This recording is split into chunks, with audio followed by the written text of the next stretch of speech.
ایک بزرگ کا واقعہ حضرت نے بیان فرمایا ہے کہ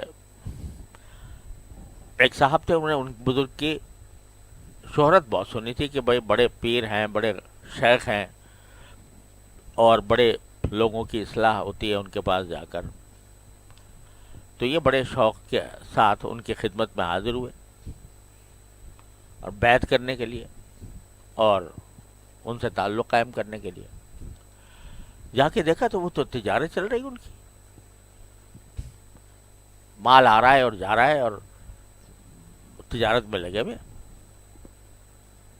کہیں تھوڑی دیر کو بیٹھ جاتے ہوں گے مجلس میں یا کہیں، لیکن زیادہ وقت جو ہے وہ گزر رہا ہے اس میں، تجارت میں. اب یہ جو پہنچے گے، یار ہم نے تو سنا تھا کہ یہ بڑے پہنچے ہوئے ولی اللہ ہیں اور یہ تو دن رات ان کی ہی تجارت میں صرف ہو رہا ہے. دماغ میں یہ خیال آ گیا. تو وہ بزرگ جو تھے بہرحال گئے تھے اصلاح کے لیے، تو چاہتے تھے کہ کچھ وقت گزارے ان کے ساتھ، تو رہتے تھے ان کے ساتھ کچھ. تو ایک دن وہ چہل قدمی کے لیے تشریف لے جا رہے تھے، تو یہ بھی ساتھ ہو گئے. تو کہنے لگے کہ حضرت یوں دل چاہتا ہے کہ کسی اللہ تعالیٰ مجھے آپ کی معیت میں حج نصیب فرما دے. تو کہہ رہے اچھا دل چاہتا ہے کہ ہاں، تو چلو پھر بس چلتے ہیں، چلو ابھی روانہ ہو جاتے، یہی سڑک جا رہی ہے.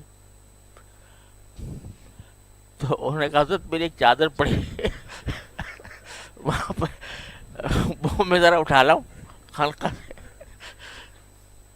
تو انہوں نے کہا بندہ خدا، تمہاری ایک چادر پڑی ہے، ہمارا تو پورا کاروبار پڑا ہوا ہے وہاں.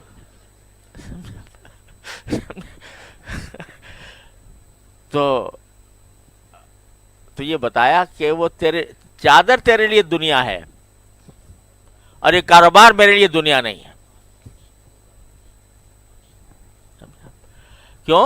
اس لیے کہ تیرا گزارا اس چادر کے بغیر نہیں ہوگا اور میرا گزارا الحمدللہ میں بھی چلنے کو تیار ہوں. چلو سیدھے ہوتا رہے گا، جو کچھ مال کے ساتھ جو کچھ ہونا ہے ہو جائے گا.